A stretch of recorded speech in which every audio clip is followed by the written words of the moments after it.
India Bonds presents CNBC TV 18, India's Fixed Income Summit. Mr. Mittal, thank you so much for taking time. और हम यहाँ पर full master class करेंगे, जानेंगे कि बॉन्ड की हिस्ट्री क्या है and यहाँ से वे फॉरवर्ड क्या है आगे.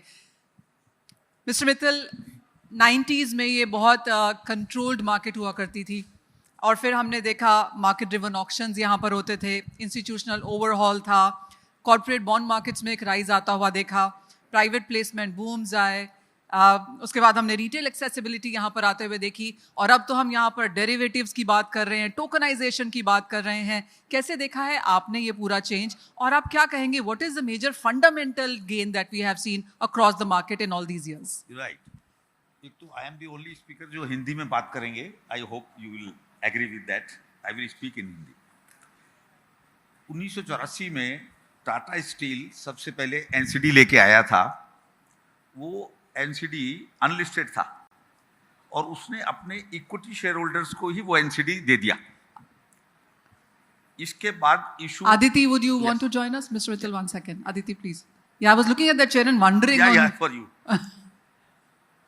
94 में आईडीबीआई, आईएफसीआई, आईसीआईसी 16 करीब 25 साल के लिए पेपर लेके आए और उसका नाम दिया उन्होंने फैमिली बॉन्ड. उसका ब्याज था 16%. 25 साल के से लेके 29 साल के पेपर थे वो. आईसीआईसी बैंक ने अच्छा किया, उसमें पुट रखा. आईएफसीआई ने बाद में उसको फोर्सली मैच्योर कराया, कोई क्लॉज थी उसके अंदर. वो 7, 8, 9 साल में बॉन्ड मैच्योर करने पड़े क्योंकि 16% का ब्याज पॉसिबल नहीं था. वो बात अलग है कि उस समय इन्फ्लेशन भी 8-10% था, जो ग्रॉस इन्फ्लेशन था. उस बॉन्ड को बेचने के लिए हम बाजार में गए. उस बॉन्ड को बेचने में क्या बात थी कि हमने कहा सीधा ये आपका पैसा 4 गुना हो जाएगा तो आप इस बॉन्ड को ले लीजिए. हमारे को बहुत अच्छी फीस मिलती थी, मतलब ब्रोकरेज कहना चाहिए 1.5% की फीस हमको आईसीआईसी बैंक, आईडीबीआई बैंक ने दिया. तो we were so happy. But उसमें क्या था? कुछ भी नहीं था. उन्होंने उस बॉन्ड से पैसा लिया और बाजार में क्रेडिट के लिए उतारा. तो आप देखिए कि जो 16-18% पे पैसा गया तो आईएफसीआई उस बॉन्ड के चक्कर में साफ हो गई बाजार में से, क्योंकि 96 में उन्होंने बॉन्ड उतारा और 2001 में आईएफसीआई के साथ प्रॉब्लम आ गई. आईसीआईसी बैंक ने खैर उस बॉन्ड को रिडीम कर दिया एंड से. तो वो जो टाइम था वो बॉन्ड मार्केट नहीं बल्कि कोई भी इंस्टीट्यूशन अपनी रेपुटेशन, अपनी स्ट्रेंथ के बेस पे अनलिस्टेड पेपर बेचा करते थे. कोई आईएम नहीं होता था, किसी तरह का कोई कॉवेनेंट नहीं होते थे. इन्वेस्टर सिर्फ ये देखता था ये बॉन्ड किसका है. टाटा ने बॉन्ड निकाला, उस समय कुछ ग्रासिम के बॉन्ड आए. रियल बॉन्ड जिनकी हम आप बात कर रहे हैं वो बॉन्ड बहुत बाद में आए अपने, जिनकी मैं अभी एक के बाद एक डिस्कशन करूंगा. मैं बीच में जैसे मैंने कुछ पॉइंट लिख के लाया हूं तो माफ करना, मैं इसमें से देख के कुछ बोलता रहूंगा, आप लोग मुझे परमिशन देंगे. 2000 में इंश्योरेंस और 2008 में पीए पेंशन ग्रेच्युटी इस बाजार में आए एज ए सब्सक्राइबर. इस तरह से बॉन्ड मार्केट का इवोल्यूशन हुआ. पहले बहुत कुछ ही गिने चुने इन्वेस्टर्स होते थे, बैंक की इन्वेस्टमेंट डिपार्टमेंट होती थी और कहीं ना कहीं इंश्योरेंस कंपनियां तो जैसे मैंने बताया बाद में आई. एचएनआई वगैरह कुछ होते थे बड़े सेलेक्टिवली. मिस्टर मित्तल, आपका माइक बहुत दूर है. अच्छा, यस, आप पास रखिए ताकि yes, सब yes, सुन yes. पाए. I would like to tell the audience, Yeah. it's the first time my father has ever come on a stage. But he's very, very prepared. And I would like to say, 30 years, this man has worshipped bond market. Thank you boss. Bond का मतलब था maturity तक hold करना, या फिर सामने वाला जैसे मैंने बताया कि वो फैमिली बॉन्ड्स में पुट करके आ गए थे. बीच में कोई बाजार नहीं था, किसी तरह की कोई लिक्विडिटी नहीं थी, तो it was held to maturity. तो उसमें आमतौर पे जो लोग इंडिविजुअल थे वो आते नहीं थे क्योंकि उनको लिक्विडिटी की जरूरत थी. तो यहाँ से हमारा ये बाजार मनीषा शुरू हुआ. अब ये जो बाजार पहुंचा है, हमसे पहले सभी लोग बता चुके हैं कि आज बाजार में लिक्विडिटी है, उसके लिए सबसे बड़ा काम ओबीबीपी कर रही है. और अभी मैं उस फिगर बोलूँगा कि उन्होंने 26 लाख ट्रांजेक्शन्स करे हैं. पहले साल में वो 19 लाख ट्रांजेक्शन्स थे, एक साल में ही 26 लाख ट्रांजेक्शन ओबीपी पे हुए हैं. That's a record. आज कोवेनेंट में हम लोग उसमें पूरी सारे कोवेनेंट डालते हैं। जो पहले कोवेनेंट्स होते थे जो शुरुआत में, वो कहीं ना कहीं इशूअर के फेवर में होते थे। आज जो कोवेनेंट हैं वो हम लोग इन्वेस्टर के फेवर में बनाते हैं, क्योंकि हमारा कहना है कि जो इशूअर के पास पैसा आ गया वो पैसा अब वापस विद ब्याज इन्वेस्टर को मिलना चाहिए। तो market is tilting. So mister Mittal, आप कहेंगे इतने सालों में इतने सारे चेंजेस यहाँ पर हुए हैं, गवर्नमेंट बोरोइंग्स बहुत बड़ी है, ग्लोबल अनसर्टनिटी इतनी ज़्यादा है, आपको लगता है इंडियन बॉन्ड मार्केट अब मैच्योरिटी की तरफ जा रही है? देखिए, इंडियन बॉन्ड मार्केट अभी शुरू हुआ है। You will surprise to know. अभी हम सब लोग बात कर रहे थे, सब लोग ब्याज की बात कर रहे थे। ब्याज is a factor of demand and supply of money. हमारे पास, मैं अभी एक फिगर दिखाऊंगा, मेरे एक जूनियर वो दिखाना चाहेंगे बॉन्ड मार्केट के ऊपर। जरा एक वो फिगर डालना है इसके ऊपर। हाँ जी, we can see it. Yes, you can see. एक ये इंटरेस्टिंग फिगर है, मैं आपको दिखाना चाहता हूँ। इंडिया में हमारा जीडीपी 3.95 है, यूएस में 31.86 है और चाइना में 20.4 है। आप देखिए हमारे पास कॉर्पोरेट बॉन्ड सिर्फ 0.64, यूएस में, ये ट्रिलियन में फिगर है, यूएस ट्रिलियन, यूएस में 11.55 एंड चाइना में 11.15। That's a corporate bond figure. Percentage कितना है? 16%, 36%, 55%। 16% 4 ट्रिलियन का, और जो 12%, 11.55 है वो 32 का, और ये 20 का 5.5। तो हमारा बाजार बहुत छोटा है, बहुत छोटा बाजार है अभी। वो मैं अभी बताऊंगा उस बाजार को कैसे बड़ा करना है। अभी दूसरी फिगर आई है, जो म्युनिसिपल बॉन्ड्स आप देखें, हमारे पास सिर्फ अभी तक 0.5 बिलियन का म्युनिसिपल बॉन्ड्स हैं। यूएस में वो बॉन्ड्स 4.4 ट्रिलियन के हैं और चाइना में 7.65 के मिलियन बॉन्ड्स हैं। ये जो 4 जो मैंने बताया अपने 5 बिलियन का हमारा पास बॉन्ड है, उसमें मैं नफिट के चेयरमैन बैठे हैं मिस्टर राय। मैं थैंकफुल हूँ, आधे बॉन्ड उन्होंने सब्सक्राइब किए हैं म्युनिसिपल बॉन्ड्स के। I am so thankful to him. No doubt that bonds are going to the retirement benefit funds also. मैं वापस आता हूँ कि आप देखिए कि जो इंडिया है वो अपने, अब मैं टोटल कर रहा हूँ, जीसेक हमारे पास 2.19 है और यूएस के पास 36.7 है और चाइना के पास 13.40 है। आप देखिए, मैं इन सब का जब टोटल करता हूं तो इंडिया का जो बोरोइंग है 72%, यूएस का 151%, चाइना का 120%। तो आप देखिए कि हमारे 4 बिलियन में हमने सिर्फ 72% बोरो किया है कलेक्टिवली। यूएस ने 32 के अगेंस्ट में 151%, चाइना ने 20 के ऊपर 120%। जो कई लोग बोल रहे थे कि हमारी क्रेडिट बड़ी बेनाइन है, मैं कहता हूं वो कोई अच्छी बात नहीं है। क्रेडिट बेनाइन होना कोई अच्छी बात नहीं है। जो लोग पैसा ले सकते हैं वो आज पैसा नहीं ले रहे, इसका मतलब क्या है कि वो बाजार को बड़ा नहीं कर रहे। मेरी अगर कैपेसिटी है बोरो करने की तो I should borrow it. Borrowing से ही बाजार बड़ा होता है। इंडिया की जो प्रॉब्लम है वो हमारी सेविंग रेट जो 18-20% थी, वो ही 20-22% हमारी सेविंग रेट चल रही है। मैं बार बार यहाँ चाइना का मुकाबला करूंगा, उनकी सेविंग रेट आज की डेट में करीब करीब 40% है, हमारी 30% है, उनकी 40% है, और 40% ऑफ देयर जीडीपी। तो इज ए ह्यूज गैप उनकी सेविंग और हमारी सेविंग के एब्सोल्यूट नंबर में। ये सेविंग क्यों नहीं हो रही?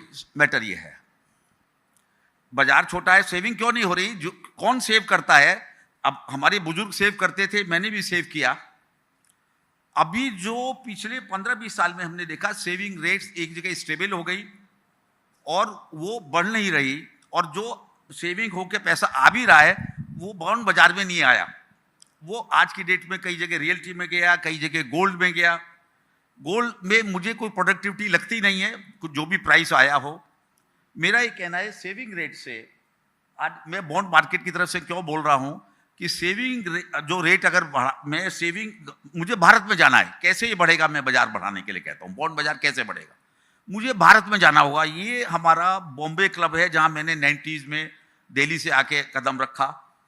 कुछ लोग और भी बैठे थे, वो सब मेट्रो सेंटर्स के लोग हैं। भारत में अभी बॉन्ड गया नहीं। वो क्रेडिट की बात, आज बॉन्ड से बात हम लोग मुकाबला कर रहे थे, बट वो मुकाबला अभी शुरू नहीं हुआ।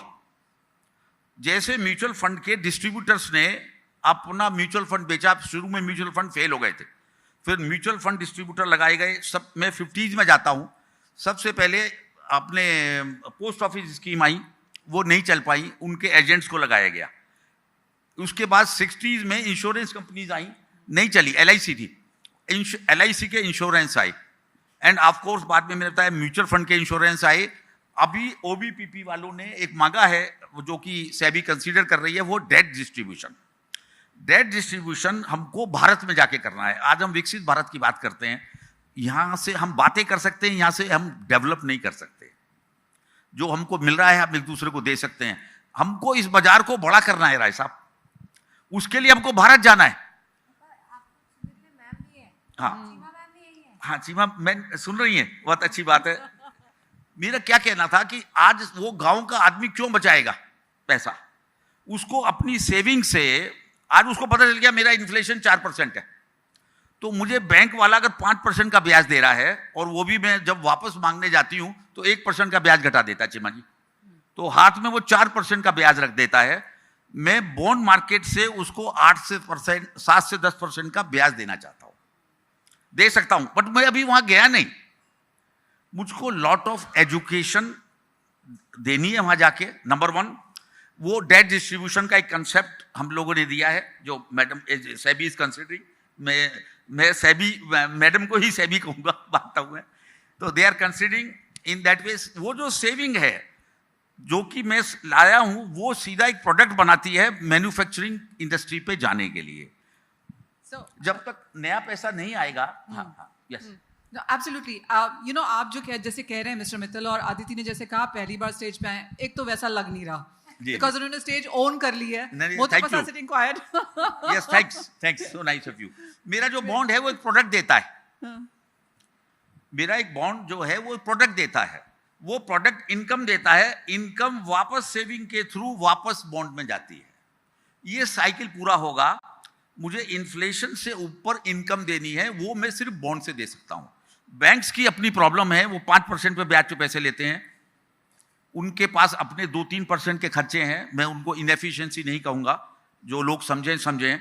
बॉन्ड मार्केट में अगर मेरे को सीधा इन्वेस्टर पैसा दे रहा है गांव वाला, और मैं लाके उसको बॉन्ड से 9% की रिटर्न दे रहा हूं, तो वो सेविंग इस बोरोवर के और उस इन्वेस्टर के बीच में पट गई।